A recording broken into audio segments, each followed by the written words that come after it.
हरे कृष्णा हरे कृष्णा हरे कृष्णा कृष्णा कृष्णा हरे हरे, हरे राम राम राम हरो हरे। सभिनी भक्तन के यूट्यूब जे चैनल श्री दुर्गा भवन दरबार जे माध्यम से पहिरियों दफ़ो श्री गीता साहिब जो श्रीमद् भागवत गीता जो सत्संग रिकॉर्ड कर रहा आहियूं। सो अगर इन में काई भूल चुक हुजे, कुछ भी गलती हुजे, उहा असांखे कृपया करे ॿुधाईंदा। श्रीमद् भागवत गीता अध्याय 8 श्लोक 7 तस्मात् सर्वेषु कालेषु माम अनुस्मर यद्य च मये अर्पत मनो बुद्धिर्माम अवेश्यसे असंशय। श्लोक सिंधी में, इन्हीअ करे तू मुंहिंजो सिमरन कर। भगवान कृष्ण अर्जुन के ही ॿुधाए थो युद्ध जे मैदान में, चवेस तो अर्जुन तू मुंहिंजो सिमरन कर ऐं युद्ध कर। अहिड़ी तरह मुँह में मन ऐं बुद्धि अर्पण करे अवश्य मूंखे ही पाईंदे। हिन जेको भागवत श्रीमद् भागवत गीता में 8वें अध्याय में त भगवान ॿुधाए थो त जेको जेको जंहिंजो सुमरन करे थो उन्ही खे ही पाए थो, उनजे लोक में वञे थो। कृष्ण के पाइण वारा, कृष्ण के जपण वारा कृष्ण के पाईंदा, उनजे लोक में वेंदा मरण खां पोइ। ऐं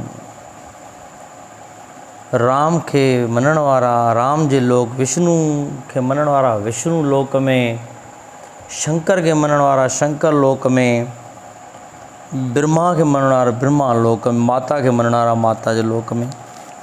भगवान चए थो जेको ब्रह्म के सिमरे थो पोइ उहो जनम मरण जे चक्र खां न्यारो थी करे आज़ादु रहे थो पियो, मुक्ति पाए थो पियो। भगवान अर्जुन खे चए थो, अर्जुन तूं जेको मन आहे उहो माखे ॾे ऐं बुद्धि बि माखे ॾे। हाणे इन में 8 श्लोक में मन ऐं बुद्धि जी ॻाल्हि ज़्यादा हली आहे पए। जीअं मां हे गीता साहिब खोलियां थो, पहिरीं जेको मेन मथों पेज आहे उन ते भगवान कृष्ण जी ऐं अर्जुन जी तस्वीर आहे। भगवान कृष्ण अर्जुन खे चए थो जीअं ही घोड़े जी वागा मुंहिंजे हथ में आहिनि, जॾहिं मां इशारो कंदुमि ओॾे हलंदा, तीअं तूं पंहिंजो मन बि मूंखे ॾेई छॾ। छो जो मन बि घोड़े वांगुरु तेज़ हलंदो आहे, अने घोड़े खां वधीक तेज़ हलंदो आहे। जंहिंजो गुरु नानक साहिब हिकिड़ो सुठो इन में श्लोक ॾिनो आहे, माला तू कर में फिरे यह फिरे मुँह माए, मनवा तो देह दस फिरे यह तो सिमरन नाए, मथे रगड़े ज़मीन नाल मन उड़े आसमान, घोड़े खरीद काबुल दे ते दौलत खान पठान। गुरु नानक साहिब इहो उच्चारण कयो आहे इन में त माला त मन में फिरणी आहे, पर तूं हथ में फिरे थो तूं हे त सिमरन कबो आहे पर मनवा दो दिस जाए, पर मनवा त मन त ॾाढे दिशाउनि में घुमे थो पियो। मथो टेके थो, मथो रगड़े थो ज़मीन ते, पर मन आसमान ते उॾे थो। ऐं घोड़ो ख़रीद काबुल में दौलत खान जॾहिं महिल सजदे में हुयो त उन टाइम ख़्यालु ओॾे हुया त मां काबुल में घोड़ा ख़रीद कयां थो। कथा आहे, कॾहिं वरी वीचार थियो त तव्हांखे ॿुधाईंदासीं कथा इन बारे में। सो अॼु असां भॻवानु कृष्ण अर्जुन खे छा चए थो इन जे बारे में पढ़ूं था। असां सम्झूं था गीता खां, असां गीता जो वीचार कयूं था पिया। हे अर्जुन, तूं जीअं हर मनुष्य लाइ आहे त जेको सुभाविक व्यवहार आहे सो करे थो, पर मन ऐं ॿुधी मूं में लॻाए, मुंहिंजो सिमरन ध्यानु हर वक़्तु कंदा रहो। अर्जुन खत्री राजा हो, इन करे खेसि भॻवानु चवे थो त उथी युद्ध कर। परमार्थ अथवा व्यवहार में मन ॿुधी पूरन तरह धर्म अनुसार न लॻल हूंदे त कार्य सिद्ध न थींदो।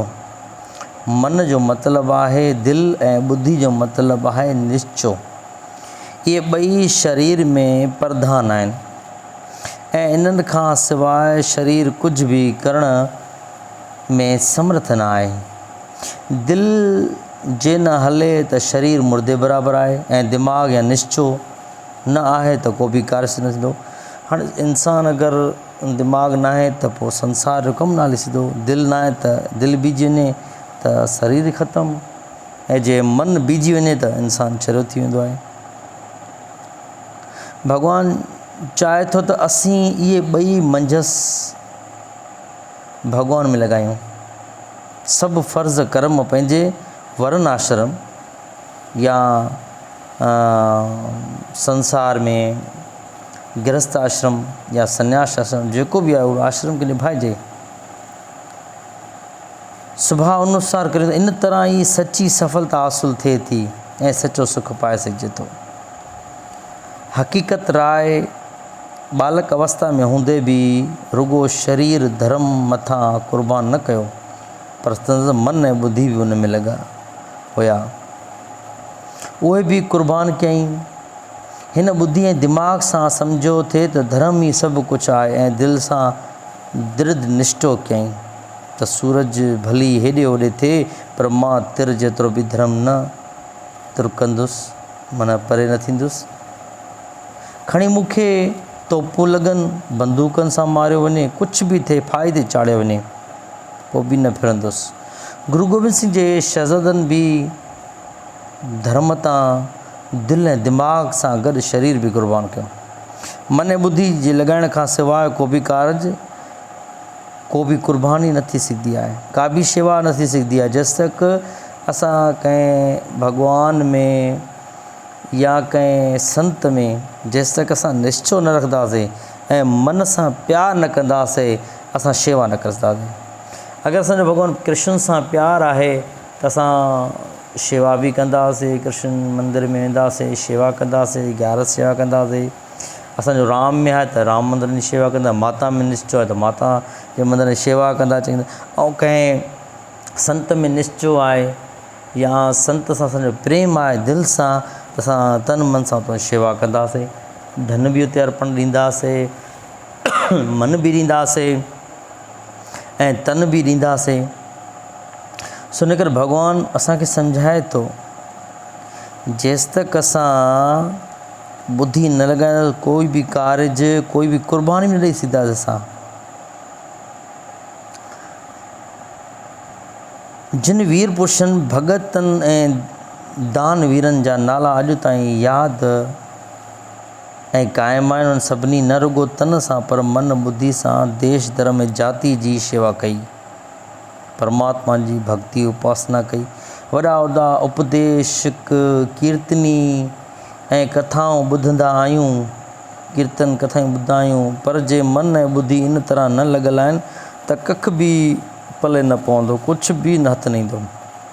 मन जे संकल्पनि सां सभु कम थियनि था, न त नेत्र ॾिसंदे बि कुझु नथा ॾिसनि,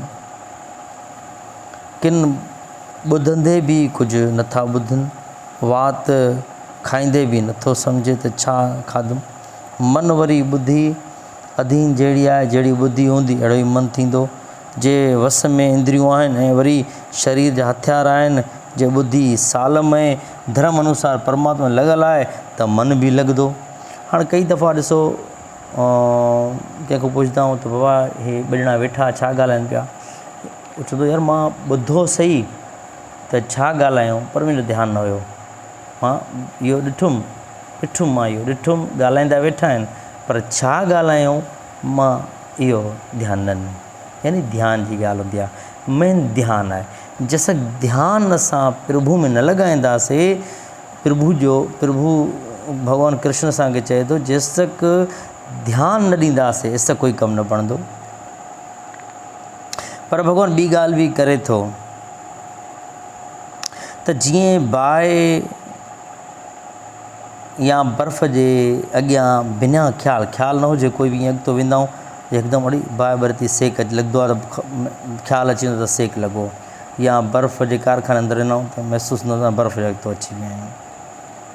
तीअं अगरि जे असां भॻवानु चए थो त असां बग़ैर ख़्यालु कए जेकर असां सिमरन कंदासीं, भले मन ॿिए पासे हुजे त अगरि सिमरन कंदासीं पोइ बि असां चङो कमु कंदासीं। छो जो पोइ जीअं संत हिकिड़े ॾे शिष्य ईंदो रोज़ु सत्संग ॿुधंदो हुयो पर सम्झ न ईंदी, ध्यानु न ॾींदो हुयो, त आख़िर हिकिड़े ॾींहुं चयईं संत खे साईं मां ॿीहर सत्संग न ईंदुमि, मुंहिंजो मनु नथो लॻे। चयसि त छो? चयो बसि नथो अचे सम्झ में। चयो ठीकु आहे चङो, हे बर्तन वठि, हिकिड़ो बर्तन ईंदो आहे जंहिंमें सुराख हूंदा आहिनि, जेके छाणीअ वग़ैरह नमूने हूंदो आहे, स्टील जो हूंदो आहे, जंहिंमें असांजी माताऊं चांवर धोईंदियूं आहिनि। त उन से वञी करे दरिया में भरिया वियो, दरिया में भरे त सुराख में पाणी निकिरी वियो, वरी ॿीहर भरण जी कोशिशि कई, वरी ॿीहर निकिरी वियो पाणी। त आयो परेशान थियणु लॻो त संत मां कहिड़ो ॾिनो आहे बर्तन जेको भरिजे नथो। वियो संत ॾे, चवणु लॻो साईं तव्हां कहिड़ो बर्तन ॾिनो आहे जेको भरिजे नथो। त सतगुरु चवणु लॻा त उहा ठीकु आहे भरिजे नथो पर धोपिजे त थो, साफ़ त थिए थो।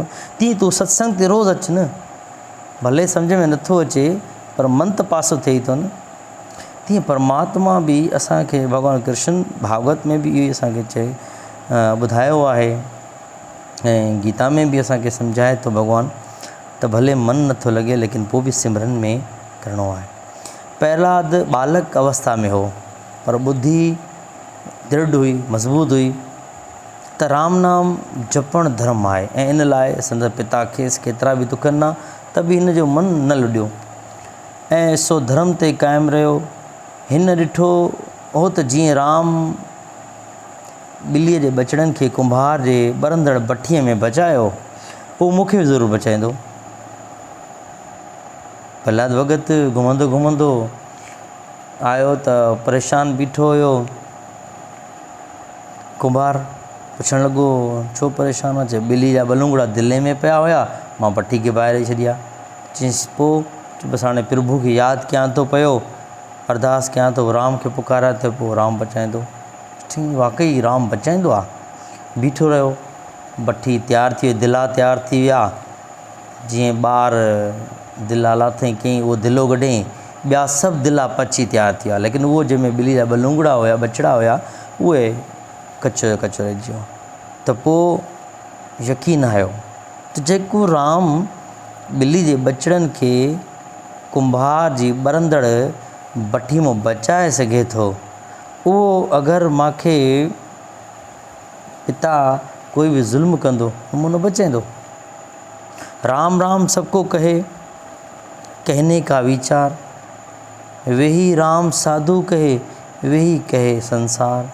राम राम सबको चवंदो आहे, उहो ई साधु बि राम राम जपींदो आहे, संसार बि राम राम जपींदो आहे, लेकिन उहो दृढ़ सां माना सचाई सां, उहो पंहिंजे भावना सां, सची लगन सां राम राम जपींदो आहे। इन करे प्रभु खे पाए वेंदो आहे। ऐं संसार ॾिसण लाइ ईअं ऐं माण्हू खे ॾेखारण लाइ बसि ईअं असां राम राम संसारी जपियूं था पिया। पर जेसि दृढ़ अवस्था सां जेसि तक असां माला कहे काठ की क्यों तू फेरे मोए, मन का फेर दे तुर्त मिलावां तो। माना मन का माना मन जे अंदरि तूं माला फेर, कबीर साहिब जो श्लोक आहे त माला तूं हथ सां काठी जी माला छा फेरे थो, तूं मन सां माला फेर तुर्त मिला तो। इन करे साधू मन सां माला फेरींदो। असां संसार जे नाले सां राम राम जपींदा आहियूं। राम राम तोतो बि जपींदो आहे, संसारी माण्हू जपिन था, साधु संत ज्ञानी महात्मा बि जपिन था। ऐं कबीर साहिब सन साल धीअ पुट बि जपियो। संत ज़ाल हिकु दफ़ो हिकु कोड़े खे 3 दफ़ा राम राम जपायो। हिन कोड़े जो कोड़ दूर थी वियो। हिन ते कबीर साहिब ॾाढो गुस्सो थियो। माता लोई खे चवणु लॻो त हिकु दफ़ो तो ते राम खे यकीन न हुयो जो हिकु दफ़ो जपाइण सां ई कोड़ लही वेंदो, तूं 3 दफ़ा जपायो। हुन चयो त बिल्कुलु हिकु दफ़ो जपण सां राम जपण सां कोड़ लही वेंदो आहे, लेकिन मां ॾिठुमि त हिन जे अॻिले जनम जेको ईंदो उन में बि कोड़, ऐं जेको इनखो ॿियो ईंदो उन में बि कोड़ आहे हिन जे नसीब में। इन करे मां 3 दफ़ा जपाए हिन जो सॼो कोड़ जेको आहे उहो ख़तमु करायमि 3 जन्मनि जो 3 दफ़ा राम जपण सां। इन करे श्रद्धा ऐं प्रेम सां ई उहे नतीजो निकितो जो माता लोई जो कोड़ लाथो। सारी शक्ति भगवान ब्रह्मांड में भरी आहे ऐं जा श्री रामचंद्र, श्री कृष्ण, श्री गुरु नानक कथा ॿियनि अवतारनि ऐं वॾनि ऋषिनि मुनिनि में हुई। इहा ई सारे संसार हिकु हिकु इंसान में अंदर में आहे। भगवान अंदर में वेठो आहे, शक्ति बि आहे, पर उहा प्रगट करियूं या न करियूं इहो हर हिकु पंहिंजे मन ऐं ॿुधी जे मथां आहे। ॿुधी जे मथां दारोमदार आहे त उहो कीअं इस्तेमालु करे थो पियो। परमात्मा 5 तत्व सभिनी में हिकु जहिड़ा रखिया आहिनि। राजा अथवा रंक, ग़रीब हुजे अमीर हुजे, सभु मूर्ख हुजे चाहे विद्वान हुजे, संत अथवा पापी कोई बि हुजे, तफ़ावत इहो आहे जो कन किन जा मन ॿुधी साफ़ आहिनि, किन जा गंदा। दिलि ऐं दिमाग़ जे जोड़ सभिनी जी साॻी आहे, पर असां जे करतूतनि ऐं वर्ताव जो फ़र्क़ु आहे। इन्हनि खे ईश्वर अर्पण कबो त इन्हनि में गंदगी कदाचित की न ईंदी।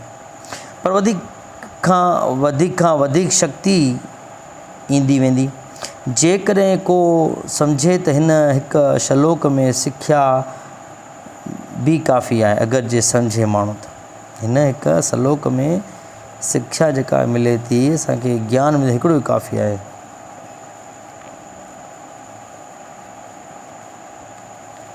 इन करे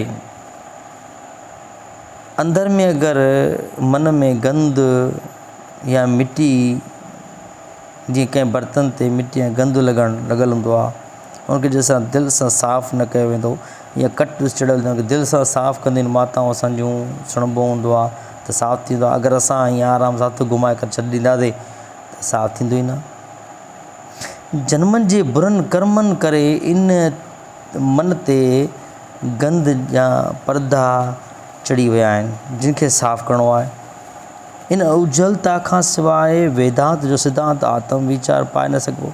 व्यवहार में भली लॻूं, वरनि अनुसार धंधेदारी करियूं, कारोबार करियूं पिया, नौकरियूं कयूं, कारोबार कयूं, सभु कुझु ईमानदारी महिनत सां ज़ाल पुट माता पिता मित्र दोस्त सभिनीनि सां फ़र्ज़ निभायूं, पर मन ऐं ॿुधी हमेशह पंहिंजे मालिक परमात्मा में लॻायूं। तॾहिं न फ़क़ति हिन लोक जा सभु सुख ऐं पदार्थ मिलंदा, पर परलोक बि सुधरंदो ऐं परमात्मा खे बि प्राप्त करे सघिबो। भॻवानु इहो पंहिंजे मुख सां थो चवे, सची भक्ति परमात्मा में मन ऐं ॿुधी लॻाइण सां थी सघंदी। जे दिलि में आहे कपट दंभ ऐं वात सां पिया ज्ञान जूं ॻाल्हियूं करियूं त इहो थियो ॼणो पाणीअ में विलोड़णु। इहे पाणी खे विलोड़ींदासीं त कुझु न निकिरंदो, ॾही खे विलोड़ींदासीं त लस्सी तयारु थी, खीर खे विलोड़ींदासीं त मखणु तयारु थी पवंदो, तेल खे तिर खे माटींदासीं तेल निकिरी पवंदो। काया ऐं शरीर खे ॿाहिरां साफ़ु करण मां कहिड़ो फ़ाइदो। भगत कंवरराम पेर साफ़ु करे वेठो त सचिस्तराम पुछियो त कंवर छा करे थो? चई साईं पेर साफ़ कयां थो पियो। अरे साफ़ करिणो त मन खे साफ़ कर, पेर साफ़ करण सां छा थींदो। तीअं भॻवानु असांखे इहो ई सम्झाए थो त अगरि साफ़ करिणो आहे अंदरि मन साफ़ कर। चएसि थो भॻवानु अर्जुन खे चए थो, अर्जुन तूं मन खे साफ़ करे मुंहिंजो सिमरन कर ऐं युद्ध कर त तुंहिंजो सॼो ॿेड़ो पार थी वेंदो। हरे कृष्णा कृष्णा कृष्णा हरे हरे, हरे राम राम राम हरे हरे। जय समाधि वारा, जय जय समाधि वारा।